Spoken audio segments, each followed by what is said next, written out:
Welcome to Indiana Sports Beat Radio, presented by Endeavor Hospitality Group and Andy Moore Honda of Bloomington. Looks over the middle, second guesses, fires, throws. Does he make the catch in the end zone? Yes! Touchdown! Oladipo to win it. Another one! Another one! Oladipo! One! Huge hole! He's at the 30! He's gonna go! 10, 5, touchdown! Jonathan Taylor! Galloway finds Rob Finnessy, who fires the three, and he hit it! Now, from the Golf Club at Eagle Point Studios, here's your host, Jim Coyle.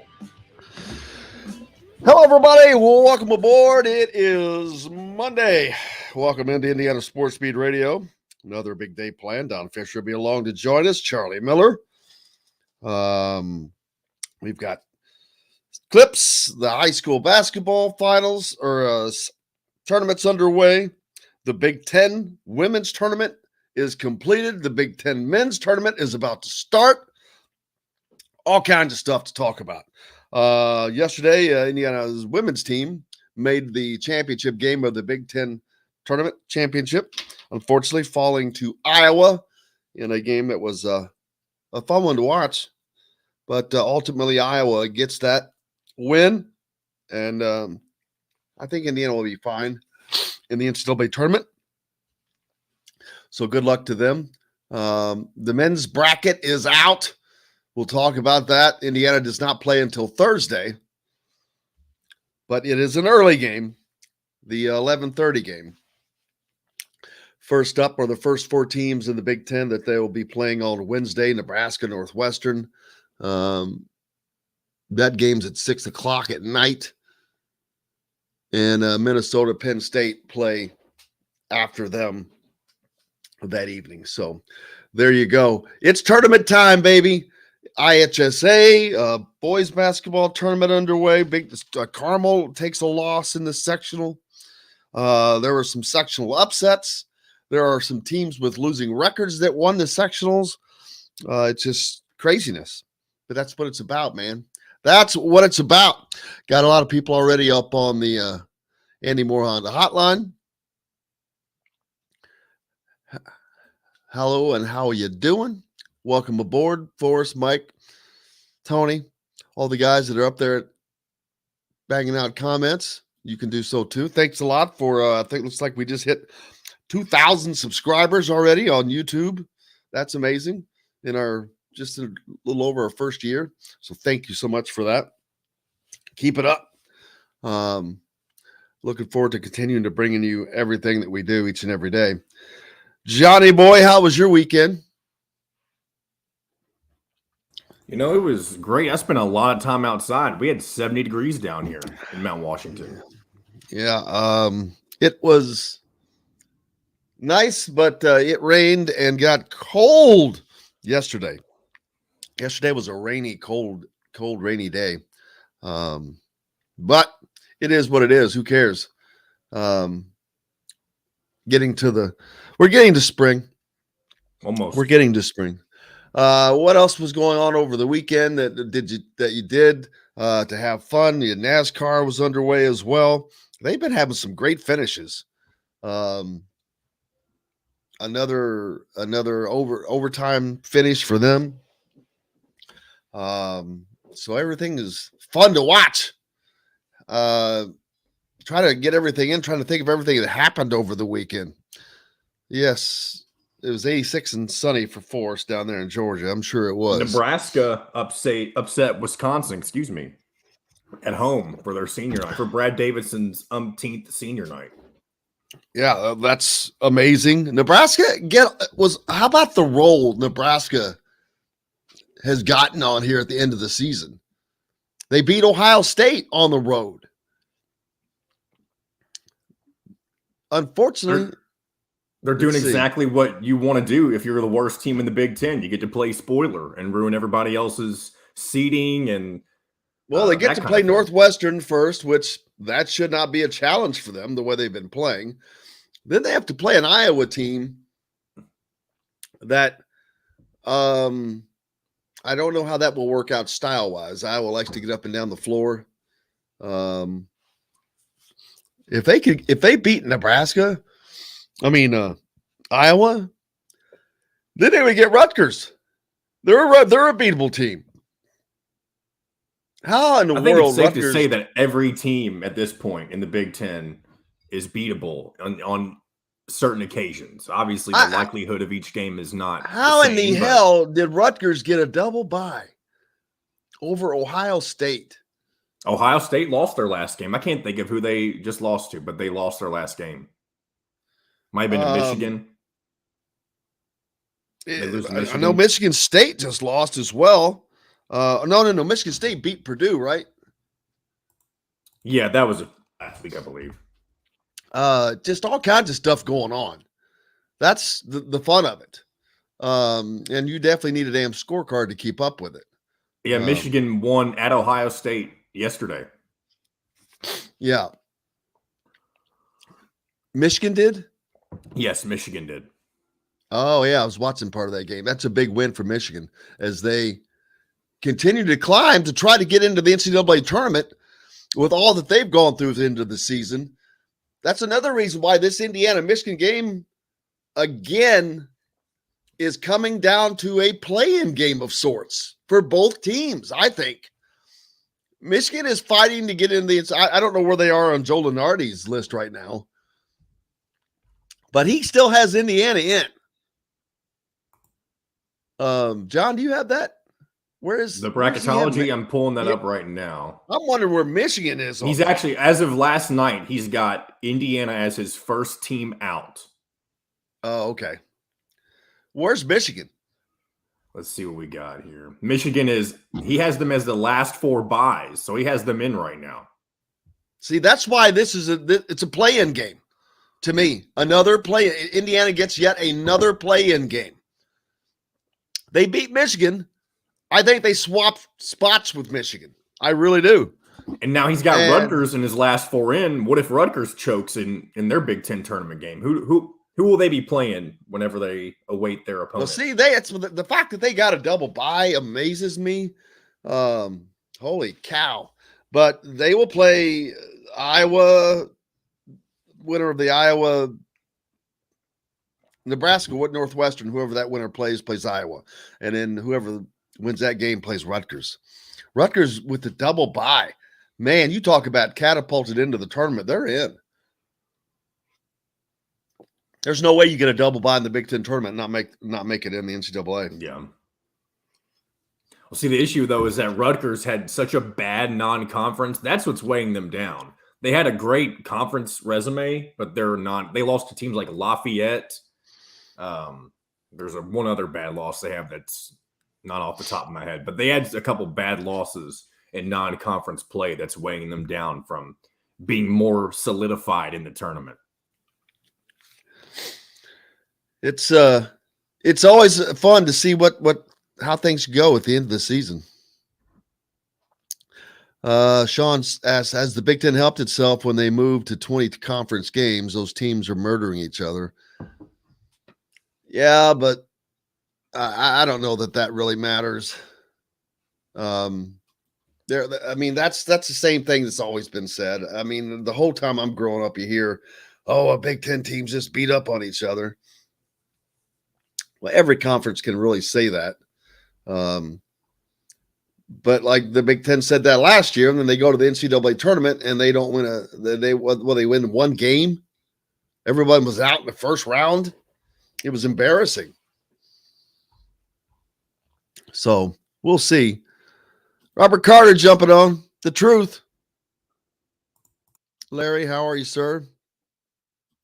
Brad. Michigan beat Ohio State without Dickinson. That says something. Tony says if Rutgers faces Iowa and gets clobbered, they could easily find their way out. I don't know. I don't know, man. If you're that far up, unless they're on the first 4 outline, I don't see a single loss getting you knocked out. Howie, it is absolutely a mad conference. There's no question. This has been a fun year because I truly believe this is the most oh, daggone it. What's the word I'm looking for? Parity. This is the biggest parity that I can truly recall. There are a bunch of good teams, but there's not one. I mean, who's the great team? It's not Illinois. It's not Purdue. It's damn sure not Wisconsin who won it. But they win, but they're not a great team to me. And then you got Rutgers in the top 4 of the Big Ten. That just still blows my mind. But that's because, as someone mentioned, Ohio State lost 4 out of their last 5 down the end of the. And that's what so maddening for Indiana fans. All they had to do was just win one game here, there, wherever. And they could not get that done. But that's part of why they're still in the conversation. It's not that easy to win in this conference. And I think that the movers and shakers see that. Kevin jumping on. Says he doesn't see Indiana beating Michigan. Well, they didn't do it at home. Howie says Hillman was fire on the last post-game show. He's always great. Well, we love having Joe on. Jennifer says that Joe had some excellent points. He's one of her favorites. Well, he just watches the game and just picks up the game and it's just secondhand nature for those guys.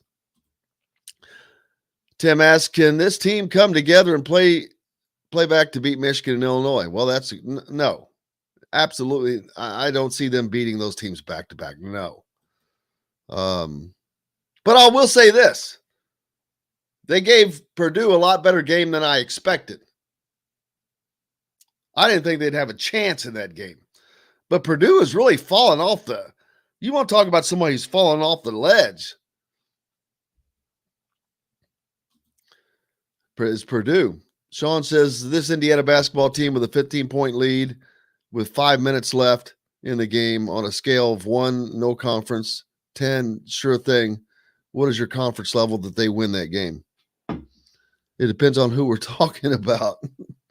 A 15-point lead with five minutes left. Yeah, I'm going to take that most of the time. That was kind of a freak thing, I think. But it's happened more than once, so it's a good point. Jesse says it felt like he fell into Purdue's game plan the last few possessions, kept running ball screens 20 feet out with Travion playing deep into the paint and clogged the lane for tough shots. They certainly seem to go away from things when they need to do it. And I'm talking about Indiana offensively. But I think that also the fact that they did not get blown out, that they gave Purdue a game, that they actually had a shot at that game, may look good in the eyes of pollsters and those that make these decisions. Indiana's this close, but they remain that close, it seems like. They just can't get over that hump, whatever that is. You know, Mike Woodson keeps talking about the hump. Get over the hump. Well, I don't know if they have a hump. It just seems like they are what they are. And you have to either get by with it or not. The shots either have to fall or they don't. It's pretty simple. When you're chucking shots, man, if they go in, it changes the game. If they don't, it changes the game. It's pretty simple. I mean, it is really simple at the end of the day.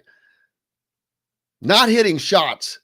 I mean, I watch some old Indiana games and you see players or guys today hitting shots that are just tough shots.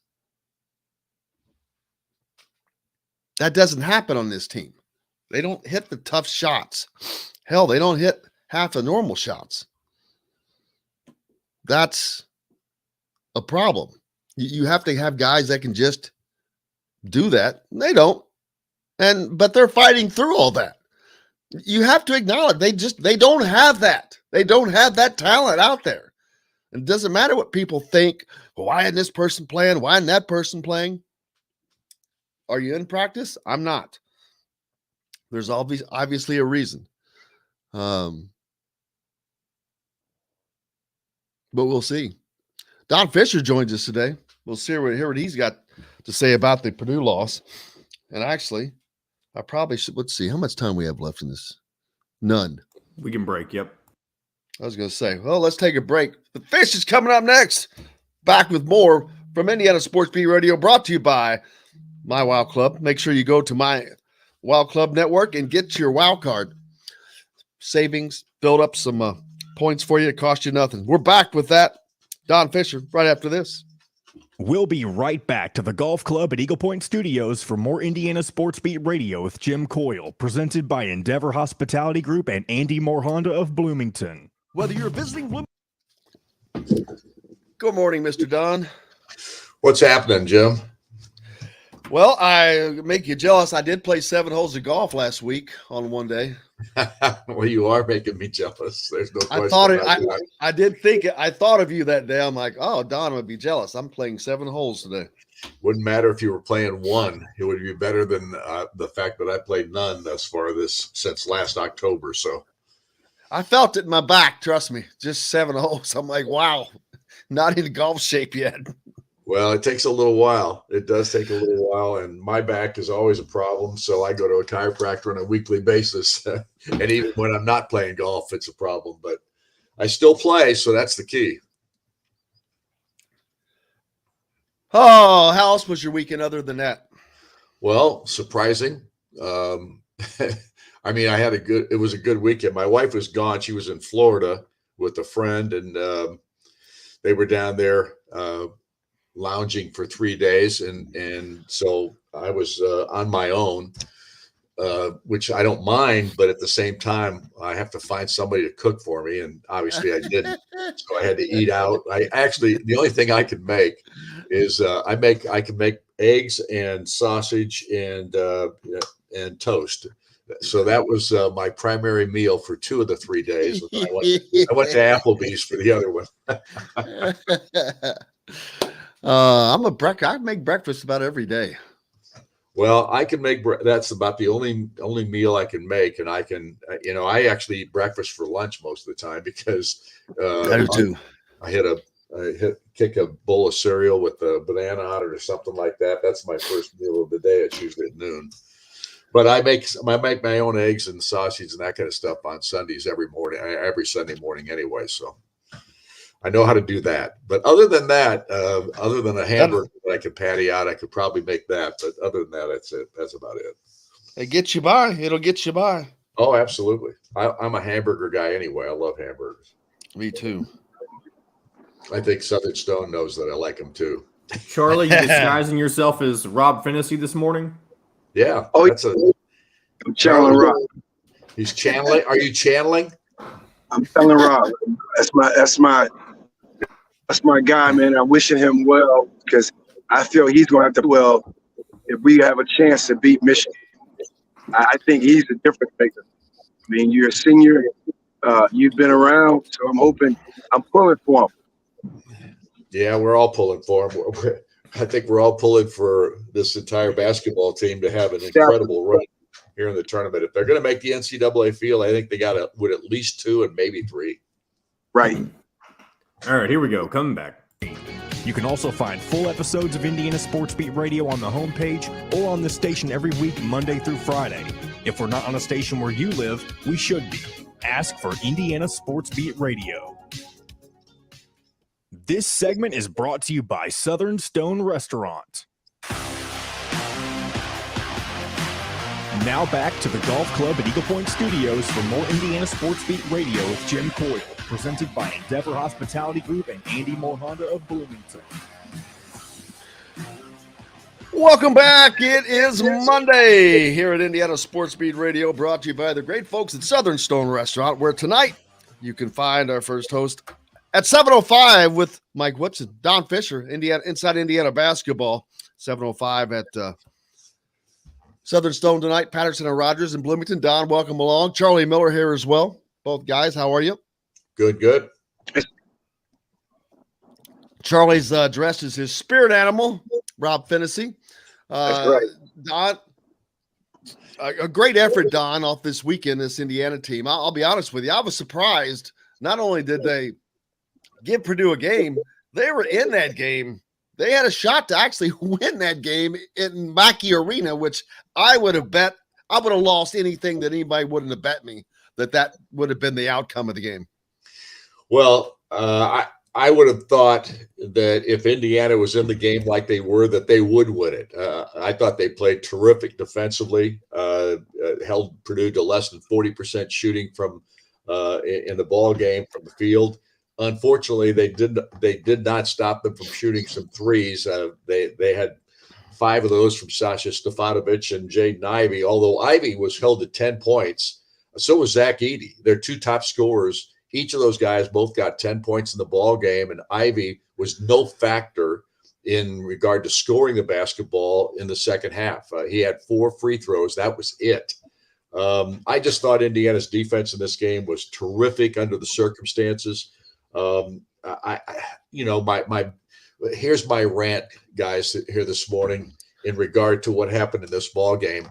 I want to ask the question: how can you go over 16 minutes with only 1 foul being called against the other team? They had a foul called on Zach Edey at 11 seconds into the second half, and they had 1 foul called after that until the 3:03 mark of the game. Now, a game that physical as it was, that's impossible. It's just not. It can't happen that way. And Indiana was called for, I believe, 8 in that same period of time. And again, I hate belly aching about officiating, but that doesn't make sense. And obviously, Mike Woodson was pretty upset at the end of that ball game in regard to the lack of fouls against Purdue, because they were able to foul 3 times before they hit, or 4 times actually, before they actually could shoot free throws, or before Indiana could shoot free throws. And that was all in the last 30 seconds of the game. So you tell me what's going on there. That didn't make any sense to me. So that's my rant this morning, guys. Sorry to take off on the officials, but I think it's warranted. Well, Don, Jim, if you don't mind, John, I'm not affiliated, so I can't. You be quiet. You be quiet, because I don't want your money canceled over. Okay, I can talk about it. It's real. You know what I'm talking about. I've been on both sides of it. Some home cooking, we call it. It's some good, fat, old-fashioned home cooking. It's real, and you know as well as we all know, especially at our level, you can call foul every play if you want to, right? I mean, it won't be a fun game. But, okay, you're telling me a team is that good, right? Guys are being bumped off screens or slightly hit. And you know, that's a big difference, because that now will affect your confidence as a player offensively at what you can and cannot do. Then defensively, you feel they're being very sensible when you go down the court to play defense on what the same thing you feel they're doing to you offensively. That can definitely throw off the makings of a team. And then as a coaching staff, I'm on the certain Coach Woodson and everybody, you don't want to make a big deal of that. You don't want this to be, the ref's not on our side, right? You don't want to start complaining about that, but it's real. 21 fouls called on Indiana versus 11 for Purdue. Indiana had 5 players with 3 or more fouls, 2 of which had 4. Purdue only had 2 players with 3 fouls. Hey, so, Don, you remember this one? Don, you may not remember this one. 1996, Conzo Martin shoots and makes 22 points from the free throw line. He made 22 points from the free throw line. Same building. Okay, no, it's real. Trust me, Charlie, I don't remember that because I'm old. I got you. Well, I'm sorry. Everything else. Yeah. I remember that one. Real. It's real. In that same building. So I mean, it is what it is. But you know what? I still, despite all that, Indiana was still in the ball game and gave them. They had a chance to win. And let's face facts here. Going down the stretch, the one thing that this team has lacked in this struggle that they've had to win ball games at the end is they can't make a shot when it counts, when it really means something. And that has been the biggest issue this ball club has had through these games that they've lost here of late. Because honestly, out of the last, I think 6 games now, maybe it's 7, I think it's 6. Out of the last 6 ball games that they have lost, they have been in 5 of those ball games right down to the end. And they just couldn't find a way to either not make a mistake or make a shot. One of those 2 things has happened in all 5 of those losses. And it's cost them dramatically here at the end of the season. Yeah, someone just pointed out they were 5 of 20 from the 3-point line. It wasn't just the 3-point line, but that's exactly. I was talking about that before you joined us. If I watch any clip of older Indiana games, they always have a guy that could hit shots. I'm like, gee, I was watching one the other day with AJ Guyton, Charlie Miller. Doesn't matter. It's like, wow, damn, how they hit that shot? I've become so used to not seeing those shots made that those shots used to be commonplace, and they're not now in Indiana. And I just said, Indiana just doesn't have that guy yet, or guys yet, and the fans just have to understand that this is what they have, and the fact that they're this close with a group that they put together without that, I'm kind of astonished, because if yesterday proved anything, or this weekend proved anything, they just don't have that shooter, and we know that. The fact that they could get close and beat some of these teams, that blows my mind, to be honest with you. Well, that also comes down, guys, to, execution. I mean, easier said than done. But when you have more turnovers than shot opportunities, late shot clock or end of shot, whatever it might be, in the first half or end of game, that just kind of also, to me, just kind of shows that you don't really have an in-game strategy for those. Like the shot that Xavier took, I mean, not bad, but 3 seconds can get you within the 3-point line to get a decent look. But that just comes down to those type of shots. You're not going to win many miracles. I think players got to start executing, to understand, where they have to get better at. That's what I see more than anything. Yeah, I think that is the case. I mean, again, you've got guys who can shoot the basketball on this team, but there's a confidence level now at the end of ball games too. Comes into play here. When you haven't seen a shot go down to win a ball game like this, you start to doubt that there's any. I mean, well, I don't want to see these guys doubt their teammates, but that's a part of learning how to win. Somebody making that shot to give them, and also to get that guy into position to make that shot. You've got to be. You just can't willy-nilly come down the floor and throw up a shot and think, if that goes in, we're going to win. That's not the way you do it. You've got to do it within the framework of what you try to do offensively.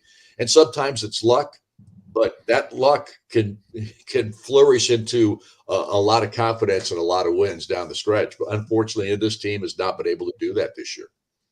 Well, Don, I'm sorry. I got to speak for you again. No, you do doubt teammates. You do. You can't. I don't want you saying it, Don. You got. I'm trying to protect you, Jake, man. I gotta look out for you. I'm blocking for you. No, if it comes down to it, you got to know your personnel. That's a KYP thing, right? You got to know the eyes that light up and the eyes that shut down. You got to know those hands are out, physical cues who want it, and people who are going in the corner. You got to understand your personnel, and it's real at every level. So I'm not saying, again, it's wrong, but that's just the case. You got to know your people. You have to know your team, right? And again, that turnovers happen also when you're trying to get out of your natural zones, right? When you're trying to do things you typically don't do, right? You don't practice that, that shot that we make. You said it happens sometimes, but you don't practice that. Get downhill, try to make a play at the basket, get fouled, see what happens. I think one other thing too, guys, and because I'm almost at the end of my segment here, but I want to have a shout out to Xavier Johnson because he's been demeaned, and rightly so at times this year with some of his performances. But I think the last 8-10 10 games, Xavier Johnson has improved dramatically in his decision making, in his lack of the number of turnovers that he's had, in trying to lead this basketball team. And had it not been for him in 2 or 3 of these other contests that they did win, they would not have won those ball games, because he has been playing, I think, the best basketball of his career. Because I know at Pittsburgh, he was kind of a wild child there in regard to some of the things that he did. But nevertheless, I think he has grown dramatically here at the end of this season. I congratulate him on that. And he's one of the reasons that this team going into the Big Ten tournament this week, I think, gives Indiana a chance to maybe do something and maybe make a run here in the tournament. That doesn't mean it's going to happen, but I do think that his play has given Indiana a better feeling, confidence-wise, about what we're going to see in this tournament. Not only do I agree with you, Don, but I think that has happened since the Northwestern game. When that suspension happened, either Mike sat him down and they had a heart-to-heart, or whatever happened, but you can see since then leadership qualities, the play that you've talked about, the decision making. I guarantee you, look at his assist to turnover ratio since then. It's nuts. But I agree with you 1,000%. It is, however X goes, Indiana goes right now. That's and true. He's been doing the things that you wish that he could have done all year. But anyway, I agree with you 1,000%. And I think it's been since the Northwestern game. Hopefully it would be enough as they go off and face a Michigan team this week on Thursday, Don, in the Big Ten tournament, to open up with a team this is kind of this is almost a play-in game as well, because Michigan needs to win this game. Right. I do think that Michigan, with their win yesterday, probably has enhanced their situation. Indiana's loss to Purdue probably has hurt Indiana fairly dramatically as well. I believe Indiana's only chance is to win at least 2 ball games in the Big Ten tournament. If they are able to beat Michigan, they're going to face Illinois in the second ball game, which will be a huge test without question. But I do think that Indiana has an opportunity here, and I think they're playing better basketball now than they were before that suspension, if you want to put it in that regard, because they've gotten better. They've figured out a little bit of something here, and I think Xavier's been a big piece of that. So hopefully, and here's the other thing about playing Michigan. Indiana will be a different team playing them this time than they were the first time, because if you remember, they came off a very emotional win over Purdue before they played Michigan. And then they played Michigan with there was no intensity to that team, no focus to that team. It was like they had an emotional letdown going into that ball game, and Michigan dominated them. I think that could change pretty dramatically in this matchup. Looking forward to it. But also tonight, the last Inside Indiana Basketball. Is that right? At Southern Stone Restaurant?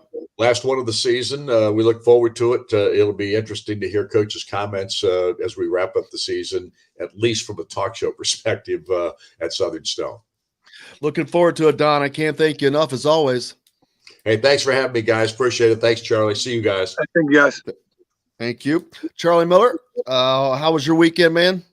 Weekend was good. Man. Just getting now. This is my season coming up, so just get ramping up and getting very busy every single day. So yeah, Indiana has the opportunity to start a new season, basically. Yes. With this Big Ten tournament, it can just turn things around. It's a daunting task. I mean, you're playing a Michigan team that, like I just said, I think they need to win a game as well. To me, this is another play-in game. I don't know that they have to beat Illinois. Honestly, I think if they can beat Michigan, then they just have to play Illinois well. And I think they still have a crazy outside shot at getting in. And I feel that's exact same way. I think if you show up, you win, you beat Michigan, you play Illinois, you fight, you lose, I think that's a big showing for an invite to the dance. You know, I mean, and I'll be great for those players who, you know, who's never experienced that opportunity to play, you know, postseason in the NCAA tournament. I know you got to get running, so we'll let you do that. Look forward to having you back next week. I appreciate you guys. Okay. Bet you, buddy. Charlie Miller joining us here and Don Fischer on Indiana Sports Beat Radio, brought to you by the great folks at Southern Stone Restaurant, where tonight you can catch Don Fischer and Mike Whitson at 7:05 for Inside Indiana Basketball, located at Patterson and Rogers right here in Bloomington. We're back with more Indiana Sports Beat Radio right after this. We'll be right back to the Golf Club at Eagle Point Studios for more Indiana Sports Beat Radio with Jim Coyle, presented by Endeavor Hospitality Group and Andy Moore Honda of Bloomington. An Evansville tradition for more.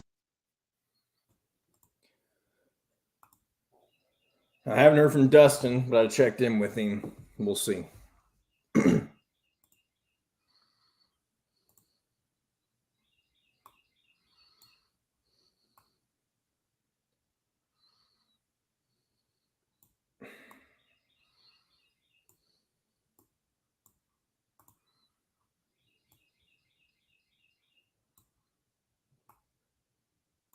I can hear the birds chirping.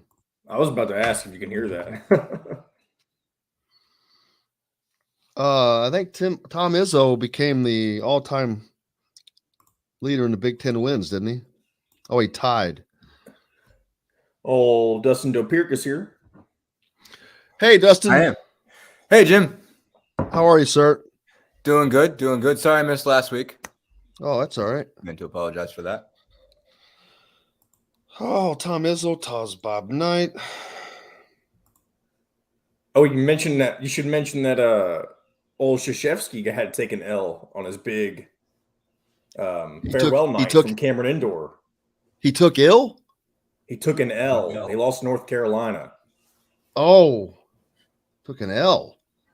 Yeah. Wow.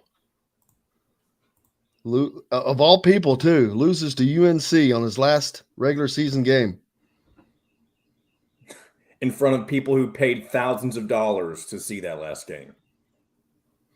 That was like Indiana losing to Purdue when Bob Knight came back. Similar atmosphere, I'm sure, yeah. Except for the fact that Purdue is a damn good team. I think North Carolina's decent. I think they're going to be in the tournament. Yes, I agree. Yeah, there's this view of them just because the ACC is not good. Like they're like what 23-8, 14-5.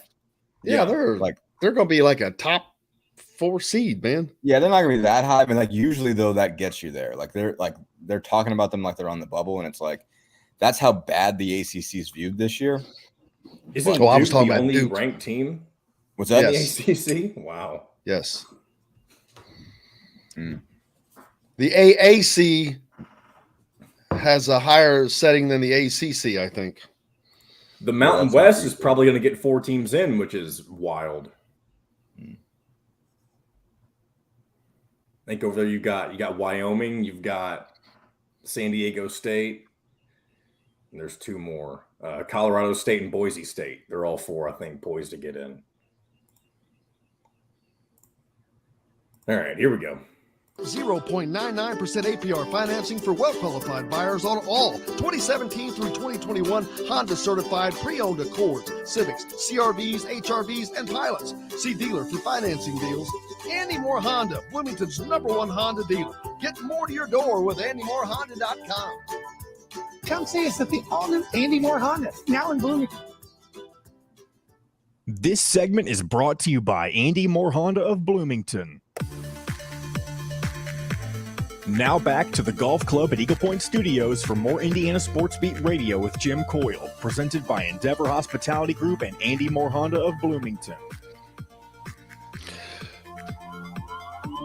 Welcome back, Indiana Sports Beat Radio here on this Monday, brought to you by the good, fine folks at Andy Moore Honda of Bloomington, Bloomington's #1 Honda dealer. If you're looking for a great deal, they've got them all. Go to AndyMooreHonda.com and get more to your door. Joined now by Dustin Dopirak from the Bloomington Herald-Times. How are you doing, sir? Doing well, Jim. Thanks for having me. Oh, always a pleasure. Nice, calm weekend, as always, in college basketball. It's just a joke. Some great upsets, some great Indiana, being close to Purdue. At Purdue, like I said in the last segment, I would have lost everything. I would not have thought that they would have been able to be within 10 at Mackey. And that was a great game throughout. You've got other games, upsets as we head down the stretch here. It's been a perfect pre-tournament season as the upsets flying Indiana's women team in the Big Ten tournament championship yesterday. Unfortunately, they can't get that done. Iowa is able to get that accomplished, but Indiana's women's team will still have a nice seed in the NCAA tournament coming up. So now it's all talk. What can the men do? What can they do to get through this Big Ten tournament? And what will it take for them to get into the NCAA tournament? And I keep changing my thoughts on it, Dustin, and I'm down to, I think if they can beat Michigan, I don't think they have to beat Illinois to get in. I could be wrong as rain, but I think if they can get by Michigan, that will be enough for Indiana to get into the tournament, but we'll see. I mean, I feel like the bottom line on that is it's a moving target. Yes. Basically, because I mean, they can, if the stars align, beating Michigan might be enough. And to tell you the truth, I mean, and I know this is a dumb reason to think this, but just the fact that I know Lenardi doesn't know everything, and he's not the even the most accurate guy. He's the guy that's on ESPN, and that sort of changes the calibration for what he does. As some people pointed out to me over this weekend, like sometimes he'll keep a team like an Indiana in the discussion because it's Indiana and it keeps people reading. It's more interesting to know where you're going to put Indiana than it is to know where you're going to put SMU or something like that.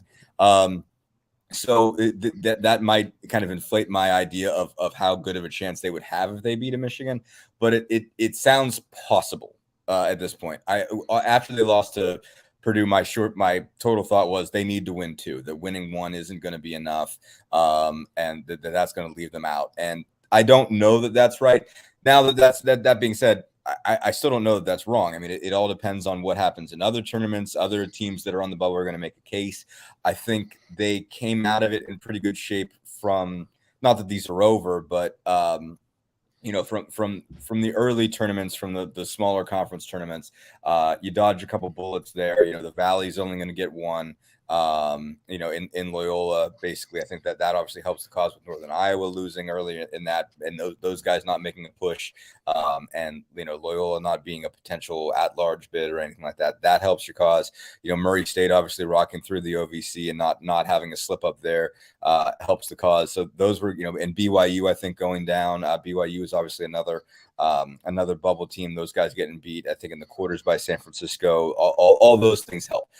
Now, but it's now up to a whole bunch of other major conferences to make their case. And just as Indiana can do something by beating a Michigan or beating an Illinois in the second round, there's opportunities for other teams, for an Oregon or someone like that, to make a better case in their conference tournament. And obviously the other teams in their league, I think Memphis beating up on Houston doesn't help. Memphis, I think, makes a better case for themselves. Rutgers, coming in, obviously having just beaten Indiana, beating Penn State, not having a slip up at the end there doesn't help Indiana's cause. But Michigan is on that border too. And so if Indiana were to beat Michigan, maybe that does it. It's going to be close. I mean, you want to beat Illinois to be safe. And I think you feel worse about beating Illinois than you would feel about Wisconsin, only because Indiana managed to play Wisconsin close twice, but Wisconsin is still Wisconsin. Indiana finds a way to lose in Big Ten tournaments to Wisconsin. So that's Indiana's unfortunately found a way to lose too many games that were close. Oh, sure. And that's another sticking point is, and man, you could point to so many times you could just shut your eyes almost and throw a dart and hit a game that they could have won easily, and we wouldn't even be having this conversation. Sure. And which again, further specific darts.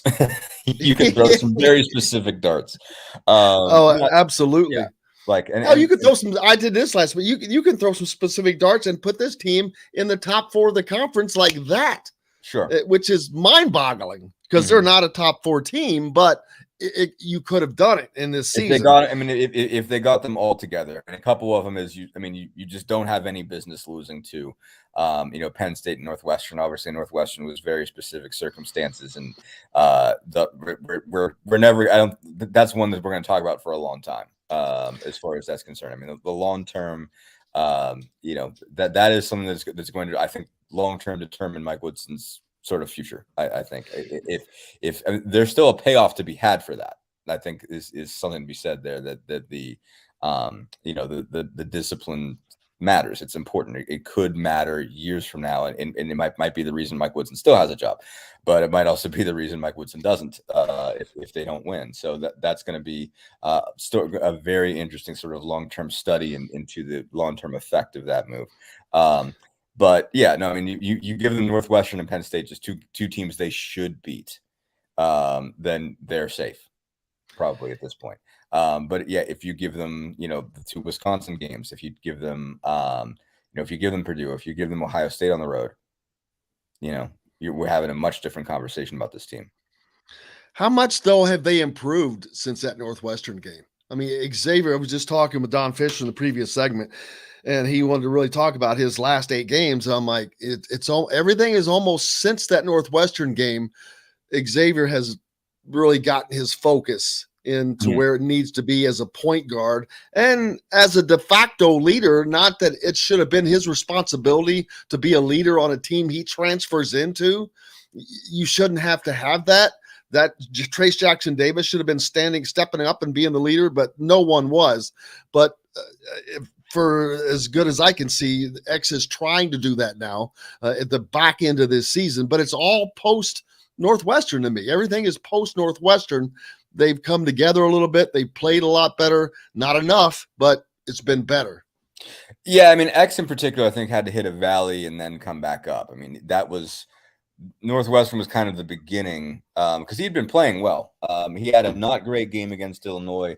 Like statistically, it looked good. But that was when Mike Woodson called him out and said, he didn't get us into anything tonight. And then, he's one of the suspended 5 against Northwestern. And he wasn't great the next couple. I think really the turning point, the game where it turns for him is Ohio State on the road. Because that game was all over the place. I think that was when he was 3 of 12. He had 5 turnovers in the first 10 minutes. Really, when he comes back in that game, since then, I mean, he still had some wild ones, and obviously, I think he had a couple of misses at the end. But his good stuff in that game, he builds on. I think that was really the one where he really got going. I mean, I think he had some messiness. He didn't have a good Wisconsin game. I don't recall. I think he had some bad numbers in the Wisconsin game, too many turnovers in that one. I think he had too many turnovers against Michigan State. But I think really after Ohio State was when, Finney, Galloway, and Lander were all out. And I think he came into that knowing he had to stay in. And I think he was surprised that he got pulled. Basically after he had too many turnovers early and he got in a little bit of foul trouble himself and they put Parker Stewart running the 1. I think he was surprised that he got pulled because there wasn't another option at point guard and they just said, well, we're just going to put Parker there. We'll put names in a hat, pick somebody out and make them the point guard because you need to come off the floor. And after that, I mean, he didn't have a turnover the rest of the game. The only turnover he had was a technical foul he had when he was reaching underneath EJ Liddell's leg to try to steal the ball, which is still a kind of weird thing that we just kind of moved on from. Nobody really wants to know X what were you trying to do there. But he's really been phenomenal since. I mean, I think that was a moment where he started to really find it. I mean, and I wrote a big piece on X about how it really is about slowing down to a point where he's playing only fast enough that he can make decisions, but he knows his speed. He is aware that it's a trump card for him, but he doesn't try to kind of overuse that and play faster than he can think. And he is thinking as fast as he's moving now. And I think that's making such a big difference because he's doing a great job of finding teammates. He's a great job of not only getting guys involved, but knowing when to get them involved, knowing where they want the ball, knowing where they need the ball, where they can make shots. It's been just, really phenomenal. I mean, his assist numbers are off the charts lately. Turnover numbers are down. He's scoring. Really, I think got his shot right after that Ohio State game. It's interesting because he just has a funky one. It's not the most pretty mechanical thing coming off. It's this sort of push shotty looking thing. But it can go, and it has lately. I think there's more arc on it, and he's scoring at 3 levels. I think that's one thing that's really important to note. You really didn't see a mid-range shot from him early, but he's hitting that shot where you come off the curl and you don't see anybody in front of you, so you just you have space in front of you. There's a big man dropping or whatever, and he knows when they're hitting in the mid-range, and he's hitting the mid-range. And you're not just the 3, but that too. And really, Indiana hasn't had a reliable 3-level scorer all year. That makes him a lot better. He's passing a lot better. He's playing with a lot. He's leading well, but you're supposed to as a point guard, though, too. That's another piece. Whether you're a transfer or not, when the ball's in your hand, you got to lead. So he's doing And I was all just going to say Indiana has not had someone in that mid-range period, even the wings, where you could really take some pressure off of that. Would take pressure off both of the inside and the outside guys, and they just haven't had that in any way consistently. Here of late, I've seen Miller Kopp try to make whatever the offense changes they've made. You can see that there's a little more action, a little more motion. But still, yeah, the mid-range is something I haven't seen them take advantage of a lot this year.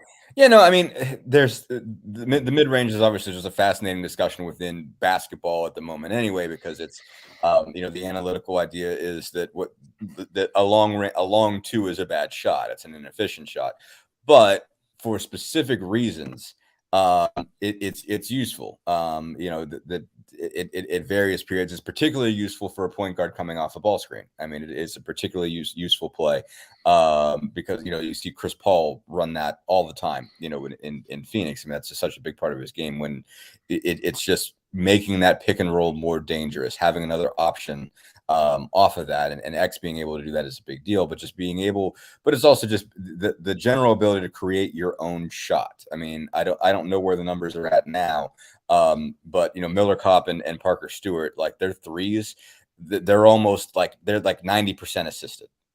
Something like that. Not 90% are catch and shoot, somewhere in that range. It might be a little bit down from that. I haven't checked it in a little bit, but the last time I looked at it, an overwhelming majority of their 3-point shots are assisted, and same deal.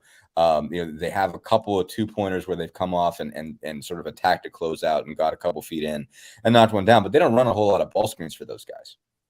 And it's because they don't create a lot off the dribble. And so there's reasons why they're not taking a lot of twos, but they're also just not. That's just not been part of their game, part of their bag. They're not breaking a lot of guys down off the dribble and getting closer in and then pulling up. Miller Kopp does some. Parker Stewart doesn't do a whole lot. And Tamar Bates would have been that guy that really did all of that. And he hasn't just hit a lot of shots in general. I mean, that's what his game is. But it just hasn't translated to this point. When he has scored, you've seen it all. But it's just you don't want to fall in love with long range twos, but in specific circumstances, it's a weapon, and it's one they just haven't used. And Johnson getting to it makes a difference. It does take some pressure off, but it does really on that pick and roll force you to defend him everywhere, whether he wants to pop back off of it, whether he wants to come a couple feet in and take, or whether he wants to go to the rim. It makes it harder for pick and roll defense to know what you're going to do and decide how you're going to defend it. Ed asks, how does Nebraska go to Wisconsin and beat them? Which also you can add Ohio State to that. They go to Ohio State and Nebraska and get a win. Part of that's the craziness of the Big Ten. And part of it, I'm going to say, is those teams were not preparing for Indiana. They were preparing for Nebraska, who I'll be honest with you, if Charlie Miller was here, he'd probably say the same thing, but they don't give the same credence to those teams. I don't think. I know that there's the every game is important. That's bull crap. When you're an athlete, you get into your mind who's good, who's not good, and it does affect you. And I think it affects the preparation.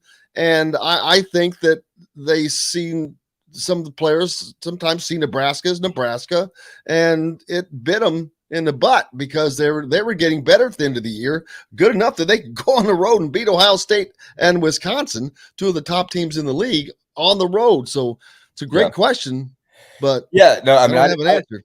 I didn't watch that game. We actually, my wife and I actually went to the women's game to the Big Ten final, so I missed some of the sort of mid-afternoon games yesterday. I just saw that score and I was like, what? But I mean, the one thing about Nebraska, for as bad as they have been as a team, they got two real weapons in Verge and McGowan's. And McGowan's apparently, I'm just looking at the box score. McGowan's wasn't good at all, but Verge went off. 26.6 assists. I mean, that's a game right there. I mean, that's getting after it. So I don't know who let that guy go, but you knew, I mean, obviously when Indiana played Nebraska, I mean, like when you had to kind of look at them and have a sense of what they had, Virgin McGowan's are real deal pieces. It's just after that, there's not a whole heck of a lot. But the Walker kid was 7 for 11. He had 15. CJ Wilcher has 10. I mean, that's a guy that's not supposed to burn you, but Verge going off for 26. That's not crazy. He's and that's been the case. I mean, Nebraska the last few years, they've been a mess. They almost always have a guy, that you got to pay attention to. That's a real pain to try to cover. They usually don't have a complete team. Their roster tends to fall apart, through the year, and that's through Miles and Hoiberg and whatever. I mean, they've been the same kind of mess the last 4, 5, 6 years. But they usually have one or two guys that you got to be worried about. And in this case, it's they got both the McGowan's guys. I don't know if Bryce played. Yeah, Bryce McGowan's didn't play, so I don't know if he's hurt or whatever. I mean, I haven't been following Nebraska that closely because they've been at the bottom of the league. But Alonzo Verge is a tough cover, man, and you've seen him burn some guys before, and so that's what must have happened against Wisconsin is that Verge went off and nobody really covered him, and they just didn't figure him out. So and they must have defended pretty well too. I mean, Nebraska shot 44% from the field. That's nuts. Davis only got 4 shots. Davis must have been in foul trouble or something, or must have got hurt. He only played 11 minutes, scored 10 points. I don't know what went on there. So I don't know that. I'm just looking at the box score, and it's a clearly weird game, but weird stuff happens. And, in this league, anything can happen. And as bad as Nebraska is, every once in a while they can pop up and beat somebody. And Wisconsin happened to be that team, and that it cost them a 1 seed. Yeah, and Nebraska had nothing to play for. I mean, they had nothing to lose. So It's a lot easier to be more relaxed going into that. Now we're heading into the Big Ten tournament this week. Indiana has a chance for second life. I don't know. They haven't shown me enough. If they can win, if they only have to win one game and get in, I think they can do that. But if it's truly that they need to beat Michigan and Illinois, they haven't shown me yet that they can beat two teams like that back to back, that they can stay focused enough to do that. Not that those teams are not beatable. Michigan definitely is. Illinois definitely is. But both, I think that the challenge gets higher each day with those games. But it's a tough road for Indiana, and whether they get in or not is again in their hands. But I just don't see them winning 2 games in this tournament. Not to be a downer, but hey, they can. It's not that they can't. That's why they play the games. But The first one up is Michigan, and Michigan just wins a game without Hunter Dickinson. A big game without Ohio State. So a big game. So that's not a good sign either. But that's what's next up for the Hoosiers. Yeah, no, I mean, it lines up with 2 of their worst games this year. Basically, like there have not been many times where they've just gotten dusted. They've usually been able to at least turn everything into a game, but Illinois and Michigan dusted them. Michigan, obviously Indiana was coming off the Purdue win, and you could see a hangover there when they played Michigan the first time. But Michigan's talented, and it took them a while to get going. But when they there is some hit or miss with them because it's a lot. They're a lot more dangerous when they hit threes than when they don't, and they don't always hit them. But when they can spread you out and knock down some shots, and Dickinson can still beat you in the middle, they can blow you out, and that's obviously what happened at Assembly Hall after the Purdue game. So Michigan can go ahead and Michigan can bust them. Big time. They could easily go into that game and not just lose, but lose badly. So that is a tough one. That's not an easy one at all. And like you mentioned, they just beat up on Ohio State. On the road. I think Indiana's a better defensive team than Ohio State. They didn't look at in the first Michigan game. But so Ohio State, defensively, their numbers are not great. So that's kind of an explanation for how that went down. But they got going. They got 8 threes in this game. Diabate was a problem. He had 14. Jones was an issue. He had 21. And so they're looking pretty good. It's going to be an interesting deal because I think Howard gets back. Juwan Howard gets to coach this team again after the Wisconsin fracas, the swing at the assistant. Which affected them none. It may have helped them To be honest with you, because Phil Phil Martelli's Martelli has been a freaking coach for It's 1,000 years. Yeah, when you can put your head coach down and you can just say Phil Martelli, you're in charge. There's a guy who's won 3,000 games. Go ahead and take over. Yeah, you're all right. You're gonna be okay. That's not gonna kill you. He's gonna be able. He knows what to do. He knows when to call timeout. He knows how to draw up plays. I mean, that's not the worst situation for a team. Absolutely not. Yeah. So yeah, they're fine, and so they're trouble. I mean, that's a tough assignment right out of the gate for Indiana, and so you tack onto that. Illinois, who they had problems with, and it's going back to again, if they survive Michigan, which is a big if, and I would say if you're putting lines, you got to favor Michigan by a couple of points at least. But if Indiana manages to pull that off, if everything goes right there, which I presume means Xavier Johnson going off, which could happen the way he's playing. But if they manage to pull that one off, then it's Illinois and it's Kofi, and dealing with Kofi is still. It's a problem for Trace Jackson Davis. And so, and obviously they can go bigger and put Durr out there, but that doesn't guarantee you anything. And, that just might even you out a little bit, but you got to find a way to score. You got to find a way to shoot with their guys, with Plummer and Frazier and Grandison, those dudes, and Curbelo and everybody. Curbelo is not much of a shooter, but like they can spread the ball out and get the ball to the rest of those guys. And it's just Michigan and Illinois are the same case. They've got 3 or 4 guys who can beat you from 3. Indiana does not have 3 or 4 guys who can beat you from 3. They have 3 when everybody's clicking, and that's not frequent. So, those are 2 really tough assignments, and beating both of those teams is going to take a lot. Absolutely. Make sure you give Dustin a follow on Twitter. It's easy because his is at Dustin Dopirak. Not many people can get their name these days just as their Twitter not handle. Much of us, man. There is not many of us Dopiraks. We have the good fortune of being rare. You can follow him at Twitter, and also make sure you give him a follow at the Bloomington Herald Times. That's where he writes. Be a subscriber. We got to keep local papers alive. Brother, I can't thank you enough. Next up is Indiana's game on Thursday against Michigan. They play the early game, 11:30. So no pregame tailgating hardly. So for that, that's not as fun. You can. Again, there's opportunity in Indianapolis for you to get Bloody Marys. There's Bloody Marys to be had. There is. They will. There are. Will get you going on a game day. So and there's a parking deck right there. You guys got opportunities. And you might as well, because if they win, man, you're going to be ready to celebrate all afternoon. If they lose, you can drown your sorrows. So it's a perfect opportunity. And also, you can get beers at Gainbridge now. I just like to point that out too. So, well, not only that, hell, you can get beers at IU baseball, softball. Exactly, everything but basketball. They don't trust y'all at Assembly Hall. They just don't. What is that? What is it that you think? I'm curious as to the reason there, because they have it. They have bars there for the right people. The FYI, they are in places where you don't go to, but where I don't go to either. But where you and I cannot afford.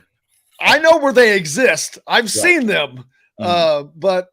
Why this has to be just holding off until they get this ready for next season in my mind. Projectiles, Jim, projectiles. That's the issue. Really? I think so. It's paper cups, man. I guess, but you could also throw beer on the floor. I don't know. There is separation everywhere else. I don't know that they're ready for the liability of a basketball arena. And it's very now with IU students, I get it, because they're a wild bunch. Where I sit, I am right in the middle of those wild, and I wonder. I've been to enough other arenas; they're as bad as students get.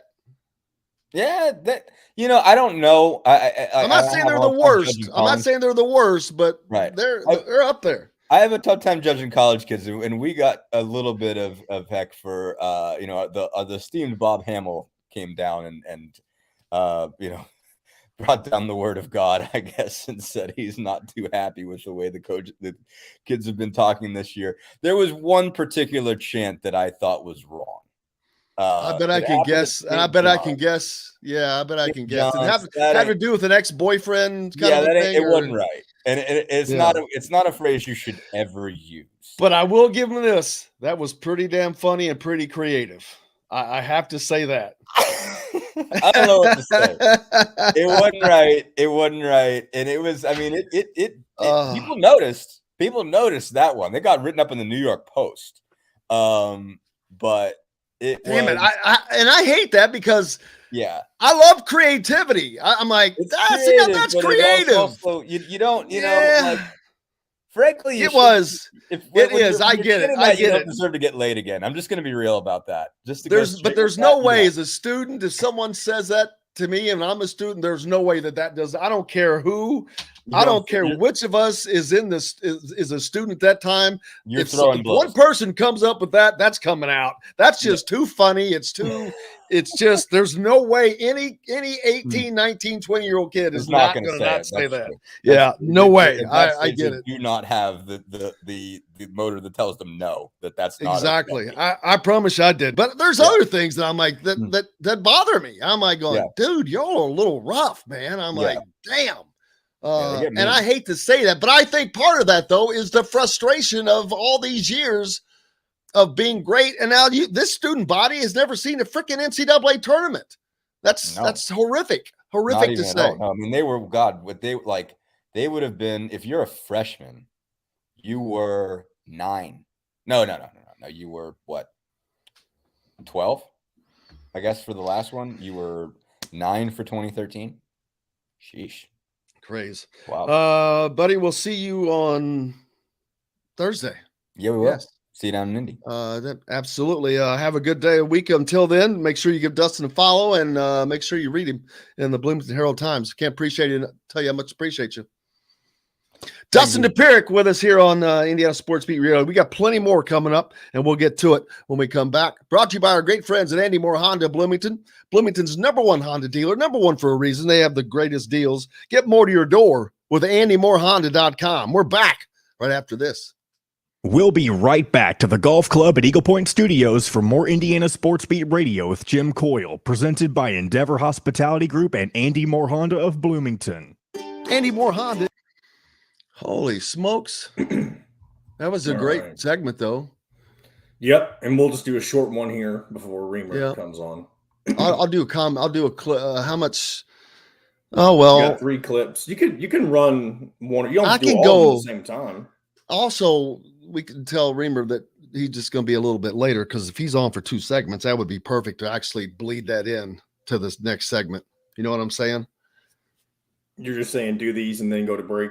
All of them? Nope. I'm telling him bleed this segment longer. Tell Reamer to wait 5 minutes. Shorten his first segment up. That's what I was saying, but that's fine. Yeah. Oh, then I just misunderstood you.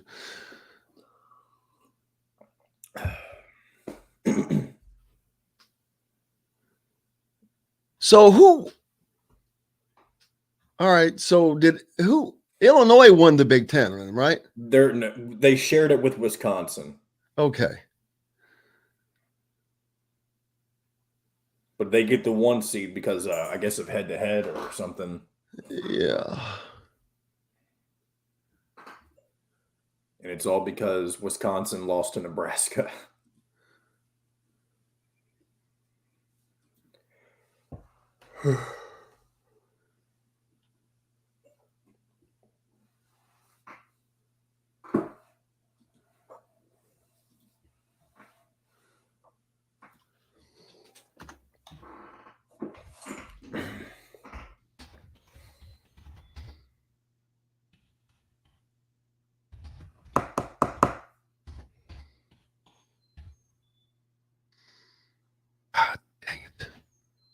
I hate this keyboard. I had to buy me a new mouse last night because I came on here late at like 8:30 to check and make sure everything was good to go for this morning. And my cursor wasn't appearing on the monitor. And I tried so many things. I called Will. And then the last thing we could just decide was like, just go get a new mouse. So I had to ride up to Walmart at 10 o'clock last night and get a new freaking mouse. I'm just glad I checked, because if I woke up this morning and the mouse wasn't working, I'd have been freaking out. Isn't that crazy? I mean, something like that. Something so small can affect everything. Yeah, it is crazy. Whoa, whoa.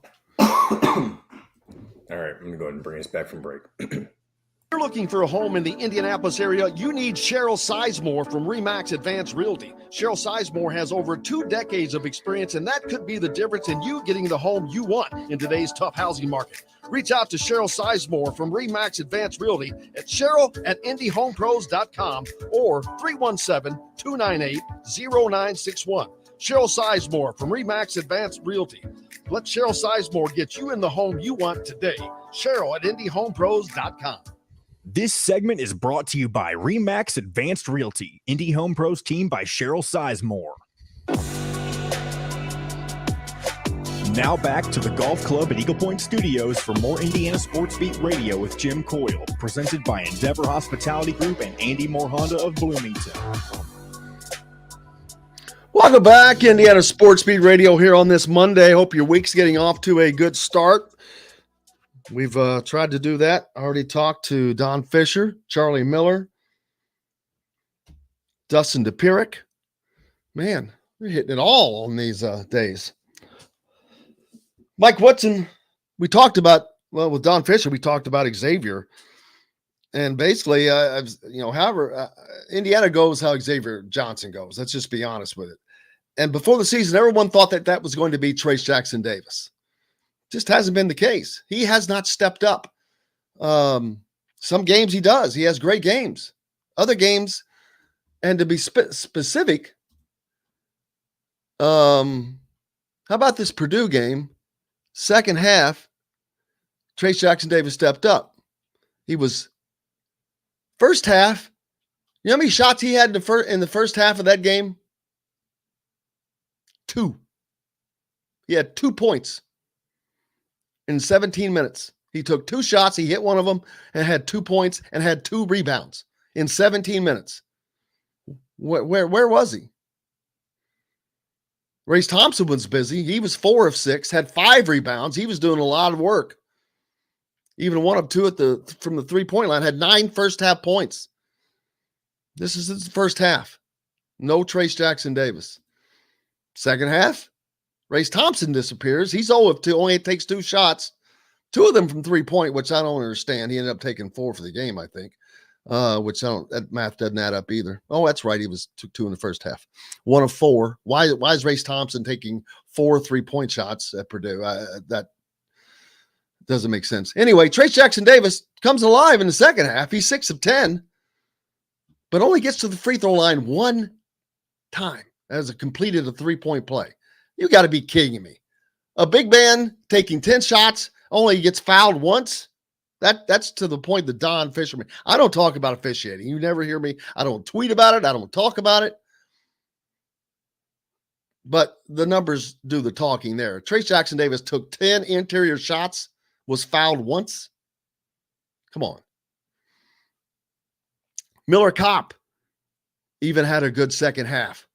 He was 4 of 7, 3 of 5 behind the 3-point line. 11 points, 10 points for Xavier Johnson, 4 of 9, 2 of 2 at the free throw line. He's money at the free throw line. But Indiana shot a grand total of 3 second half free throws.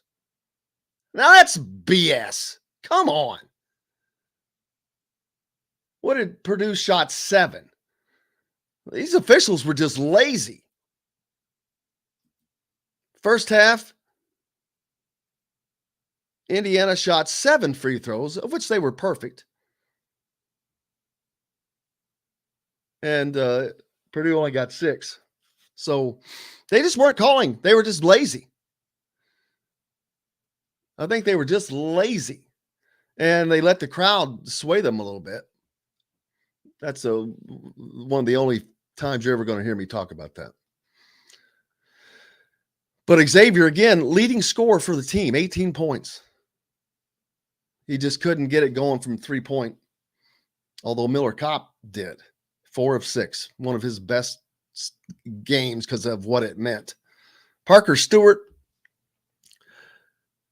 0 of 2 from behind the line, 1 of 4 from the field, 5 points in 32 minutes. He had 2 assists, 4 rebounds, 4 personal fouls, including a technical that hurt Indiana. He is really hurts Indiana more than he helps, but not a lot that Mike Woodson can do. They're just not deep like people thought that they were going to be. They're just not. He does not have the players to put in place of Rob Finney right now. I mean, Stewart. Rob Finney only played 14 minutes. Gave some solid time, but they're still beset by injuries. Can they get by Michigan? I don't know. Let's hear what Mike Woodson had to say about Xavier and his play of late. Again, our pick and roll offense tonight probably was the best it's been all season because we were able to spread the floor and get some good looks. We didn't make our threes, but when we got a bunch of good looks at it, I thought Parker's three that could have put us up couldn't have been no more wide open. He just didn't make it. The night he made a big one. So, it's kind of been that way all season in terms of us shooting the ball. But I'm pleased, guys, with the way we competed. We gave ourselves an opportunity to win a game in a hostile situation. This was a tough building to win in. I apologize. Yes, it is. I thought that was about Xavier, and it wasn't. That's my fault. That's okay. It's all the same. But he talked about, Parker Stewart having a 3 and missing that 1. That's 2 games in a row. At Assembly Hall, wide open 3 at the top of the key. He would eventually make one that made it more interesting against, I think it was Wisconsin, but had the wide open 3 that they just needed to hit that shot. And they can't get the shots to go down when they need them to go down. It's just that simple. It's that simple. Watch other teams, other games, past games. The shot makers are not there. They hit shots sometimes. They just don't hit big shots a lot. And I'm going to say it. Parker Stewart is a great mid-major player. That's where he was, and probably should have remained. Not that people don't get better. He just doesn't bring enough to a team at this level.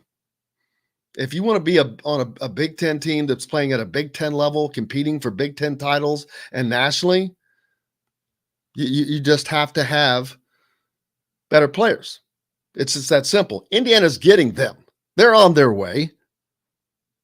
They're trying to do what they can right now with what they have, but what they have is what they have. And I think that people just need to accept that. It is what it is. And if it was easy, everybody would do it. It's not. Man, lots of high school action over the weekend. As the sectionals get completed, the regionals are set. There are some upsets. I mentioned earlier, there are teams that have losing records that will be going to the regional. There were some expected winners, some unexpected winners. We'll talk about that with Jim Reamer coming up next from Courtside, Indiana. Stay tuned. You're listening to Indiana Sports Beat Radio, brought to you by our good friends at Remax Realty. If you're looking for a home in the Indianapolis area, you need Cheryl Sizemore and her 2 decades of experience. You can reach out to her easily. Cheryl at IndyHomePros.com. That's Cheryl at IndyHomePros.com. Back with Jim Reamer right after this. We'll be right back to the Golf Club at Eagle Point Studios for more Indiana Sports Beat Radio with Jim Coyle, presented by Endeavor Hospitality Group and Andy Moore Honda of Bloomington. Whether you're visiting Bloomington or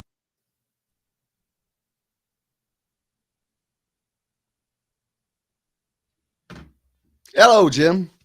Hey, what's going on? Let's see.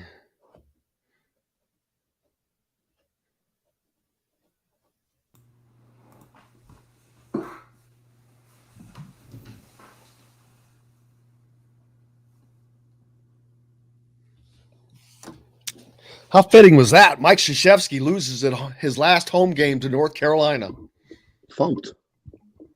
Huh? Definitely thumped.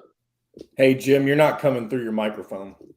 I'm not now? No, I mean Reamer. Reamer's not. Oh. You're coming through something else. You don't sound as good as you normally do. Talk. Talk. That should be better. There you go. There you go.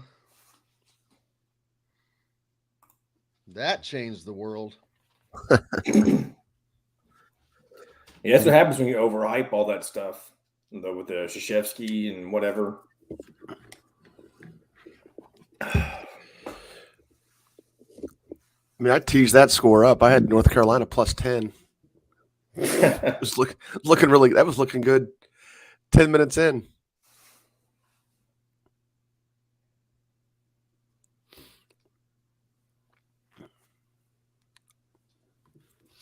I don't know that there were too many huge upsets at the sectional level. Well, maybe there's one, but I was just thinking like one or two. There's a couple of. I mean, there are definitely some sub 500 teams going forward, but hell, that's just what it is with class basketball.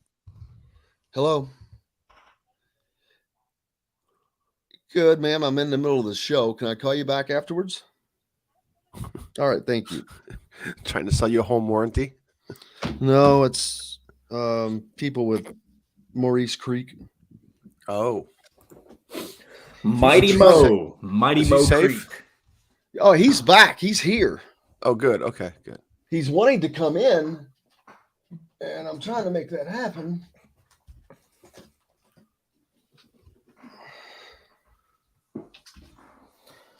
The marvelous Mo Creek.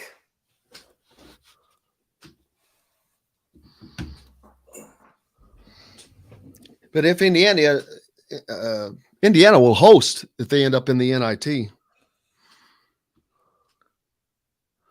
They usually do, just because they know they'll get a good crowd. And the NIT gets a little bit of that money. All right, here we go. You can trade it in and get 20% more in-store credit toward a new jewelry purchase. You can redesign it and turn your unwanted jewelry into something you will wear and treasure for years to come. Brinker's Jewelers provides free evaluations, top prices, and immediate payment in a relaxed atmosphere. Visit our showroom today at the corner of Green River Road and the Lloyd Expressway. This segment is brought to you by K-Bello. Now back to the Golf Club at Eagle Point Studios for more Indiana Sports Beat Radio with Jim Coyle, presented by Endeavor Hospitality Group and Andy Moore Honda of Bloomington.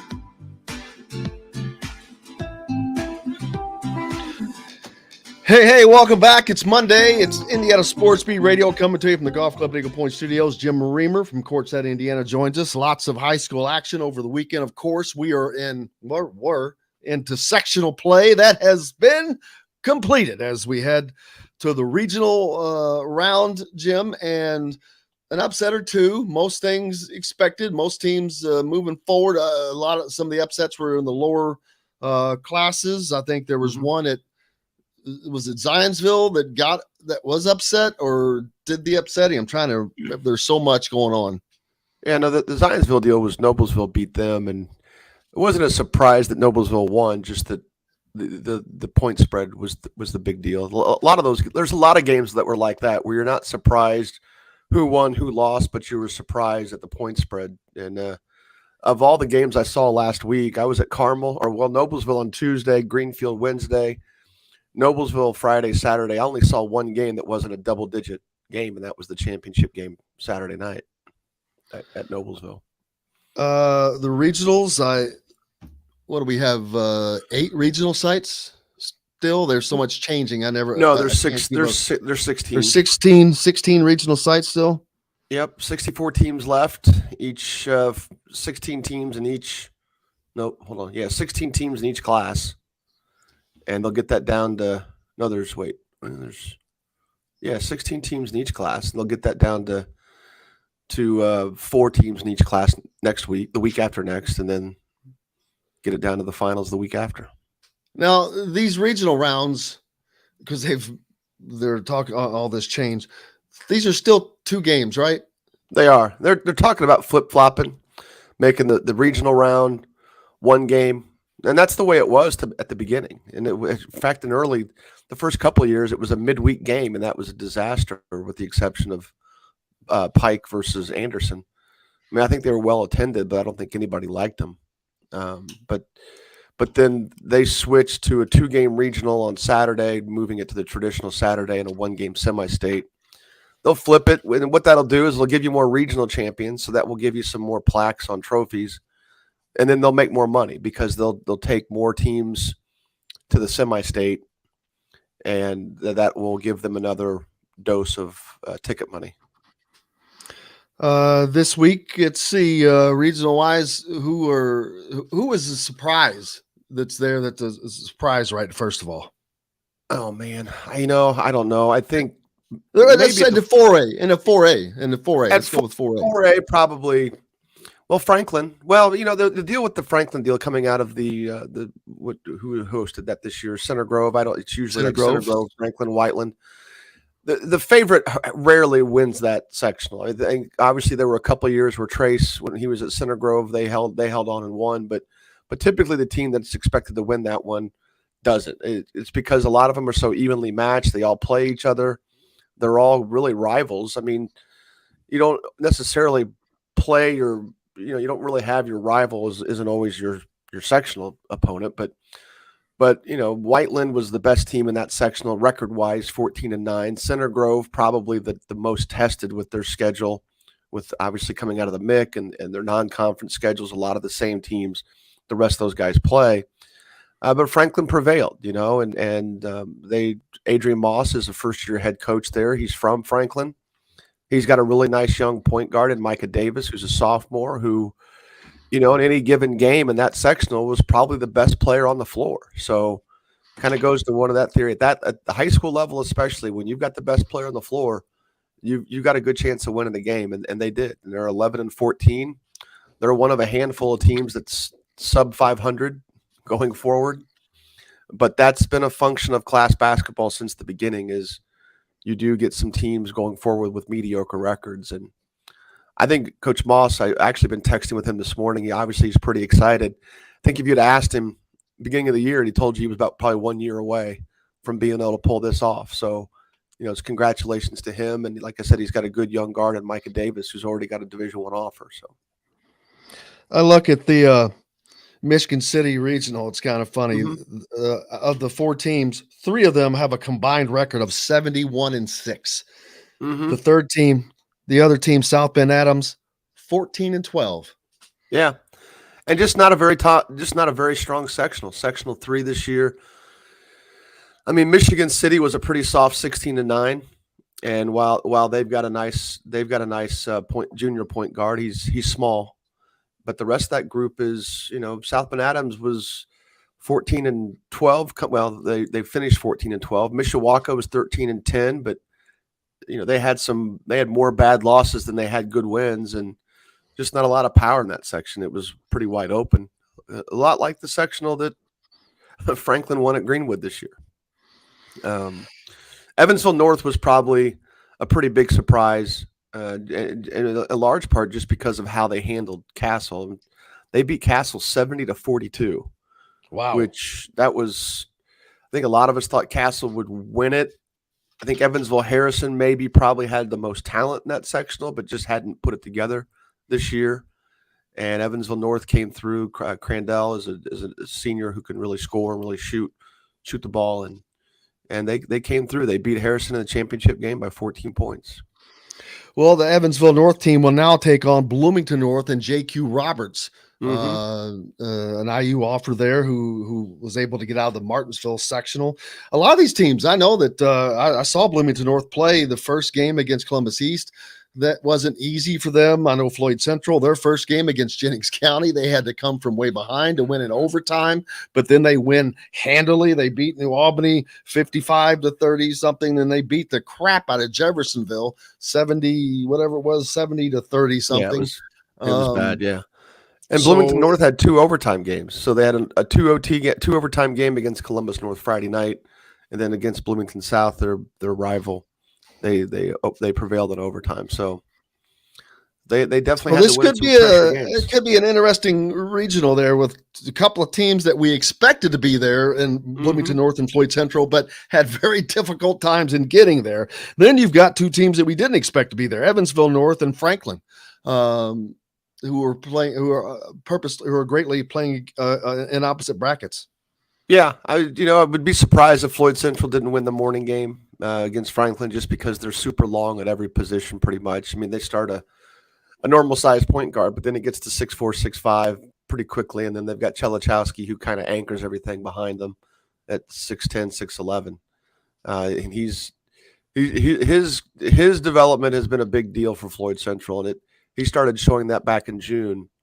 And I'm looking forward to sort of having that June rematch. I know people don't think of that, but the Charlie Hughes Invitational that they have every June is a big deal. It's definitely a bigger deal now that there's an NCAA open period during that time of month.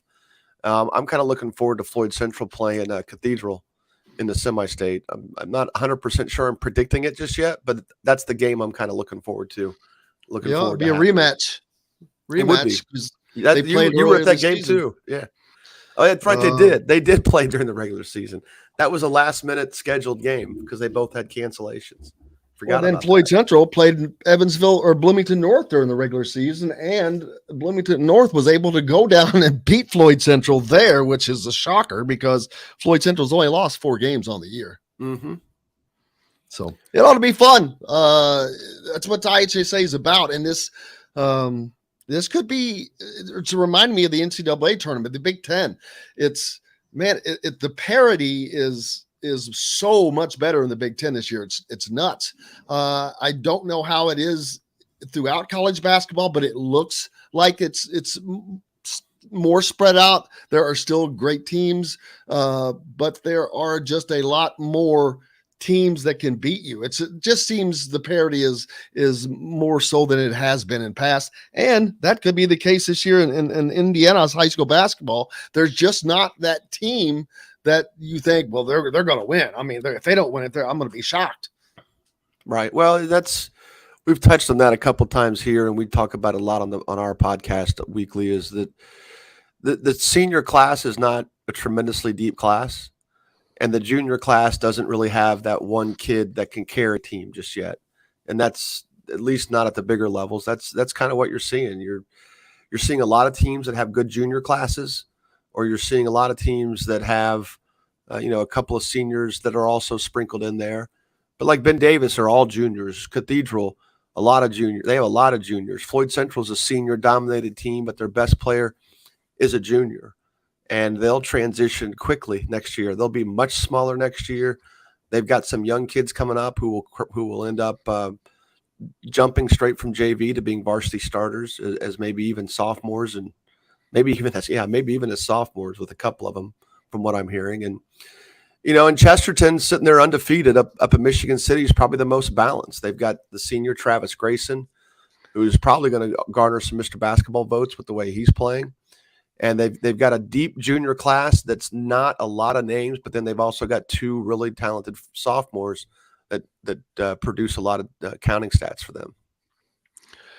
As we get close, let's see. Speaking of Mr. Basketball, did Braden Smith change who that might be over the weekend? Well, it's voting. It's politics. I mean, it's the most democratic thing we have in this process as far as who makes what teams, what the all-state teams are. Mr. Basketball is just a straight vote. He earned my vote this week. I sort of foreshadowed that at the beginning of the sectional. If he got through the Carmel sectional, finally got over his hump. I'm not saying I wouldn't have voted for him before that, because I've loved him and have been in his corner from the very beginning. But he was unstoppable this weekend. He was tremendous. He's got a kid named Alex Romack is a 6'5" junior who's pretty long and finishes around the basket extremely well. He's been the only legitimate big man that he's gotten a chance to play with since he's been at Westfield, and that was a big factor in their win. I mean, Romack is tremendous. He was always around when Braden needed him. Anytime Braden would get to the basket, Romack would make himself available, and he was a big X factor for them, and it came through pretty much in all their games, because he was equally tremendous, and but Braden is definitely, for my money, that Archie Miller didn't recruit him is a travesty. The kid's has a chance to be really good. I think he'll start. My next Purdue question was: is he going to come back and haunt Indiana? Oh, he will. If he stays healthy, he will. He's still got a nagging foot issue, that I think is going to probably sideline him after the season. And I think it's one of those things where he can't get worse by playing on it right now. But no question, if he can just avoid some of the injuries that now every now and then kids get, he'll be a regret. I mean, I know, and I like Gabe Cupps. I guess I'd rather see an Indiana kid. I guess I'd rather see an Indiana kid be starting point guard at Indiana. But Braden Smith's pretty special. I love how well he shoots the ball. He's got tremendous vision. He's by far the best passer in the state. And he fears nothing. His range right now, he was shooting stuff from the volleyball line in the sectional game. He was shooting stuff from the Millers logo on the side. I mean, he was just, some of it was just him, heat check. The first two games, they were blowouts. And some of it was just him being just putting up heat check shots when they went in. And that's not abnormal for him. He did not always shoot the ball this well. It was definitely the weaker part of his game as a sophomore. It started to show improvement as a junior. And now it's just something you got to fear. And that just makes his ability to finish and create around the basket even more potent. And I mean, he's 6'1" with a 6'6" wingspan. He's not small by any stretch of the imagination. And he is he's going to be a hell of a player for Purdue. I would predict he would start from day one for Boilermakers. Really? That's well, timing coming in. Jaden Ivey's going to be leaving, no doubt. Yeah. So and they've got he's just physically he was small girl coming up. And you wondered, well, what can he do? But his dad played Division I basketball. His dad's not short by any stretch of the imagination. His mom's not short. Both were athletes in college. You just kind of knew that, at least from a genetics perspective, he was going to eventually fill out, and he has. And I love his length as much as I do his vision and decision making. He's not going to have a problem. I guess if somebody comes out with bigger, like 6'5" guards that can overwhelm him physically, or maybe not overwhelm him, but that can bother him physically, that might be the difference between him being the top point guard in the Big Ten, or maybe one of the top 5 or 6. But he'll be a starter for Purdue pretty much from day one. Sean said, did I hear right? Carmel's loss against Westfield was the seniors' first loss ever in the IHSA tournament. Yes, it was. They not only that. It was the first time that they did not win a sectional, correct? Yeah, they did not. Well, yeah, if you lose a sectional game, you don't. Right. Suter. Yeah, Pete Suter had not. The big deal there was there were 2 kids coming into this year. Wait a minute, they didn't win 3 straight state titles, did they? No, because we had COVID. But they were. Okay. So Pete's sophomore year, Carmel was playing awfully well heading in to their sectional championship. And then COVID, of course, wiped it out. They won the year before, and then they won last year. Same with Silver Creek. So you look at a situation where Brandon Northern, Bryant's his dad. You look at a situation where Brandon Northern down at Silver Creek and Pete Suter at Carmel, both were important cogs of a state championship team as freshmen, not just guys that dressed, but guys that played and produced. Both those guys were heading into this state tournament looking to go undefeated for their career, which had never been done. Now, Odin and Conley lost as freshmen.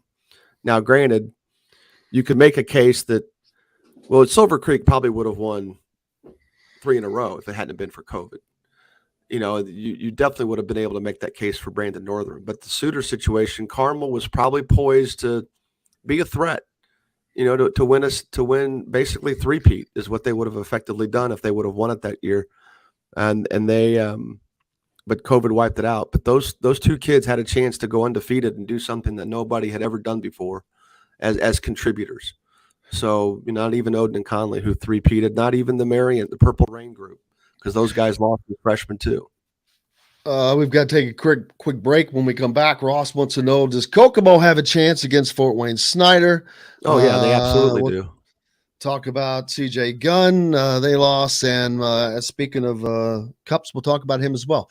More coming up here on Indiana Sports Beat, brought to you by the good folks at Que Bello Ristorante on the square in Bloomington in the former Grazie location.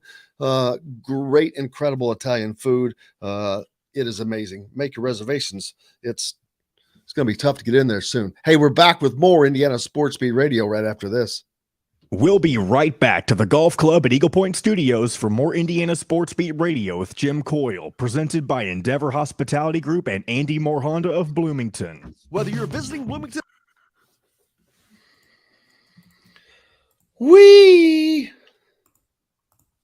Braden Smith's tremendous.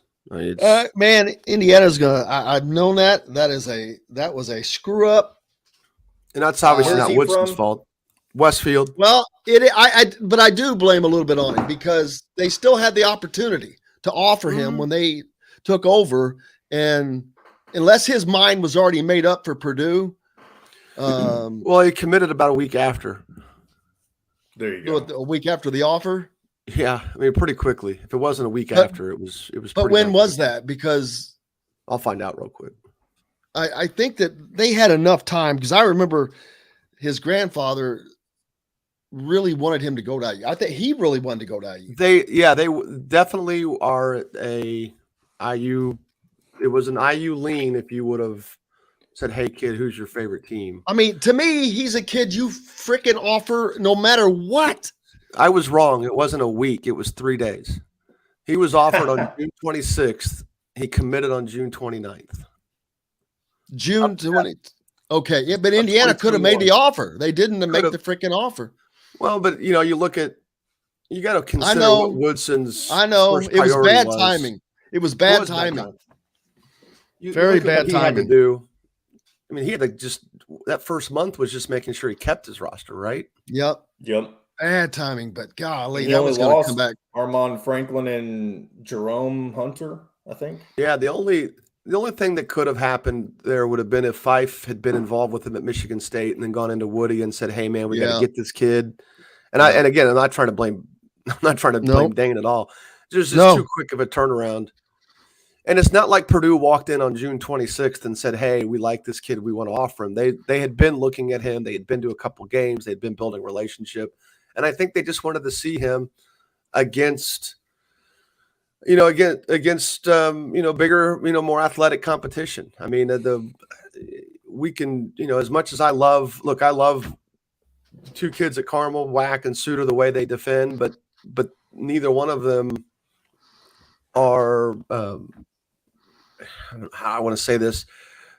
I think there's just bigger, badder guys out there that individually, I would always bet money on Carmel, but individually that are a little bit more imposing. I think Braden goes out there and makes those guys look just as normal as he makes other people look. I mean, Wack is a tremendous defender for Carmel. Still in right now? I don't know if y'all mentioned Lawrence North earlier. Did they Who's make that? Out of their sectional? CJ Lawrence Gunn's North. No, they got beat by Cathedral. Oh, okay. Yeah, I wasn't paying attention earlier. No, that's all right. Yeah, and CJ Gunn. But Gunn was brilliant. I didn't get to see any of the games, but we had a kid there that I trust. He was brilliant. He has turned into on a station where you live. We should be. Ask for Indiana Sports Beat Radio. This segment is brought to you by Courtroom Sports Grill in Bedford. Now back to the Golf Club at Eagle Point Studios for more Indiana Sports Beat Radio with Jim Coyle, presented by Endeavor Hospitality Group and Andy Moore Honda of Bloomington. Welcome back, everybody. Hope you're having a wonderful day. Don't forget, we're brought to you by the great folks at Endeavor Hospitality of Bloomington. Southern Stone Restaurant, Feast, Market, and Cellar. Great wines and cheese. Que Bello Restaurant. The Courtroom down in Bedford. And BB's Marketplace, which is a former wagon wheel, which is they have great breakfast. It's a large space, but the specialty meats they have, can't find any better around. Jim, you're going to go there and shop. I can't wait to. We're getting warmer. It's grilling season. I'm getting excited to get the grill out, start making some steaks, baby. Not there yet, though. I stuck my head out last night and that rain was coming down. I was like, "Whoo, man, that's cold." Cold. Over the weekend, Lawrence North took the L. CJ Guns. I saw someone ask if that hurts his Mr. Basketball candidacy. I don't think, man. I don't know that he's gonna. I don't think that he's gonna win Mr. Basketball, just because that's my thought. Not that he doesn't deserve it. I think that he is deserving as anybody, and maybe to me, he might be Mr. Basketball. I think that his performances this year, his rise in the level of play, how he carried his team, the things he did in fourth quarters of games, to me, he gets my Mr. Basketball vote, but it's hard to go against someone like Braden Smith, who does similar things and is able to get his team to win. There's a lot of other situations that go into that, but it's a great question. Does losing hurt his Mr. Basketball candidacy? I mean, I think it hurts. But it's, look, here's the thing. I get a vote. So that's just to give you an example. I get a vote every year. You get a vote? Good. Cool. And what they do is they give you a list of 100 or so names, and you're supposed to vote for the guy you put number one is your Mr. Basketball vote. And then the other 9 guys that you put are recommendations for the All-Star team. That's how they've done it the last few years. And that's all done online. That's all done electronically. You got to look at it almost like like an electoral map.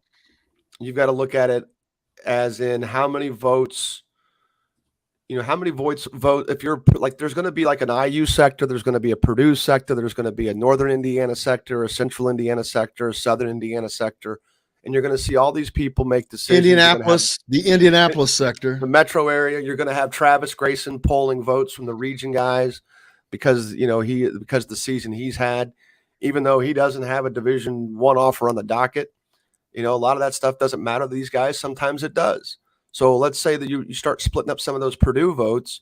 Well, that's going to be between Fletcher Lawyer and Braden Smith. And how many votes does Justin Jackson siphon away from Lawyer? Justin Jackson is a senior guard at Northrop who had a great year, and I'm sure he'll get votes. You come down back to Indianapolis and talk a little bit more about CJ. Gunn's going to get votes. Braden Smith's going to get votes. Deontay Davis at Warren Central is going to get votes. And Tayshawn Comer at Cathedral is going to get votes. Guaranteed those 4 guys will get Mr. Basketball votes. And the way I look at it, every vote they get, they deserve. Because there is no set criteria for determining who wins or who wins your vote. So every vote they get is deserved. So every now and then you see, well, this kid got screwed, that kid got screwed. I mean, it's just hard to say that because it is, even though each vote is subjective, the process is completely objective. And that is that it's a large enough voting base, that the vote count matters. And I've coached 1 Mr. Basketball. I've coached 2 runners up. And neither time did my guys that finished runner up that I feel like they got screwed, even though people in their circles kind of felt that they did. That's like saying Dominique James finished second. That's like saying Luke Zeller didn't deserve any votes or that Josh McRoberts didn't deserve any votes. The reality, they deserved every vote they got. So will people not vote for CJ because he didn't get out of sectionals? Yes, absolutely. But then there will be people who vote for CJ just because he's going to Indiana. So it's neither rationale is any more or less valid than the other. Braden Smith, for my money, I think going through what he just went through at Carmel or at Noblesville against the teams that he had to play, he's going to earn some votes. And I think I do want to see him again this weekend. I want to see. I'm looking forward because they play Homestead right out of the gate, so it's Lawyer versus Smith. Going to be a lot of Purdue sweatshirts in that audience Saturday morning at Logansport. But unless both those guys are just going to go toe to toe, and they'll tell you that they've got, their teammates and all that, but it's a team game. But those guys are going to go toe to toe against each other, and I guarantee they're going to want to show each other up and get some vote. They may not be thinking about Mr. Basketball, but they're definitely thinking about, I want to be the guy that is the alpha dog of this game. And that as far as Mr. Basketball races this year on past years, this is a pretty good race. I mean, it is. Again, there is absolutely no clear winner. I mean, I have a thought in my mind, like I said, but that's different from everybody else. Here's the thing, because you could just take Braden Smith and CJ Gunn and compare them both, and man, they both make great cases in different ways. But they're going to split a large portion of the Indianapolis area vote. But Comer's going to take some away, and so will Deontay Davis. The thing that bodes well for Gunn is there's nobody really in Southern Indiana. And that's where a lot of that IU fandom base, that's where a lot of those votes right. I mean, there's going to be guys in the media. There's going to be guys, high school coaches. The Seymour Regional usually has 1 to 2 IU guys in it. Anthony Leal for Bloomington South. Mm-hmm. They're a lot of times in that region, the Seymour Regional. They don't have that. Bloomington North, JQ Roberts, but he's not that. Not there yet. And then Floyd Central doesn't have anybody that's on that pipeline, and Franklin Central, of course, neither does either. So there's and it's an Evansville school. So you've got all those schools, none of which have that this year, which is kind of rare. Usually there's 1 or 2 out of all those schools in this particular regional, which sucks in all these schools from the South, and you don't have that. And the point I'm heading toward is you're going to have voters who are all basketball people who either cover it or coach it or have played in the past and have been stars in the past, because those guys have votes too, who will make the decision, the tie-breaking decision of, I'm going to vote for Gunn because he's going to Indiana.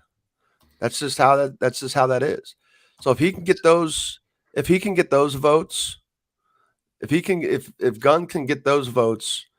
from Southern Indiana that typically tend to reward the guy that goes to Indiana, then he could absolutely come away with it. And you know what? He'll deserve every vote he gets. I've always never felt bad about guys that lost. It's just sometimes it's the luck of the draw. It's like I go back to 2005 with Dominic James and Zeller and McRoberts. Obviously, McRoberts had the longer career of all of those 3 guys.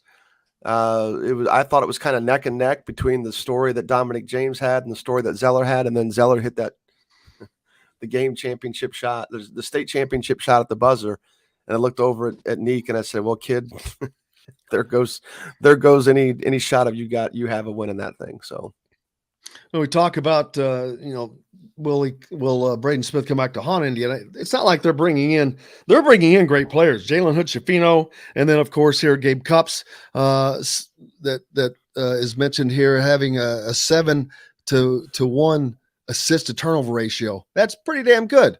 And adds 2 steals. So yeah, that's what you want coming in. You got Jalen Hood-Schifino coming in, who has great. So it's not that they have recruited poorly coming in. It would have just been nice to see a Braden Smith from Indiana on there. I'm not of the school that you have to recruit every Indiana kid. No, bullcrap. No, you recruit the best that you can get, and Indiana is usually going to produce the best in an area or 2. You just have to get those guys, and then get the best of whatever else is wherever they come from. I don't care. I wouldn't care if I was a fan. But when the head coach doesn't even when the head coach doesn't even sniff at him, dude. And again, not about Archie Miller. Yeah, we're talking about Archie. Just look at the Purdue game. Mason Gillis, who there was somebody else on that team that he didn't even. Daggone it, Junior. Stefanovic was another one. Well, that was none of the guys. The only guy that's on their roster that he even recruited was Trey Kaufman, And Trey Kaufman saw what he needed to see in Archie's coaching and said, yeah, I'm going someplace else. That was bad timing. Stefanovic was Crean taking Grant Galen instead of recruiting Sasha. Boy, that's a funny one. John, or I thought that let's see. Well, I guess so. Yeah, man, I'm so unused to the changing on Mondays. Screws with me. So where are you going to be? I'm assuming you're going to be at the Indianapolis Regional this week. No. I'm going to Homestead and I'm going to be Logansport in the morning. Homestead versus Westfield's two delicious to pass up. Kokomo, coached by a former player of mine, John Peckinpah, with a really good sophomore prospect, the best sophomore prospect in the state, Flory Bedunga, 6'10 sophomore center. They play Fort Wayne Snyder. That'll be a fun game because Snyder really likes to put up points. Then in the evening, I don't know where I'll be. I may end up at Lapel. But I could also end up at Southport watching the Indianapolis regional final. There you go. There's the other player, Eric Hunter Jr., that I was trying to think of. Another one. So, man. Anyway, that I don't even get on that train. I'll be down in New Albany. I know that the Hoosier.com had people over at Gabe Cups. Keegan was over there. So go to the Hoosier.com. You can read up on all the action on what went on over the weekend as well. So we'll keep you stay updated on that. And then we're back tomorrow to do this all again. So I can't wait. Looking forward to Tuesday's lineup. Of course, Kevin Brockway, Mike DeCourcy, Chronic Hoosier. We got plenty more coming. Jim, thanks a lot, man. Have a great week as you get prepared. Yeah, we'll do. Thanks, man. And I can't thank everybody else enough. Without you, we've got no reason to be here. Make sure you stop by the courtroom if you're down in the Bedford area. Great place to catch a game. Thanks to John, the producer. Most importantly, thanks to you guys. Without you, there's no reason for us to be here today. We're back tomorrow to do it all again. Until then, I'm Jim Coyle. I will see you on the radio. Thanks for listening to Indiana Sports Beat Radio. Be sure to subscribe to our YouTube page for more clips and team coverage of Indiana basketball, football, and more. You can also find full episodes and tons of other content on thehoosier.com. We'll see you next time for another edition of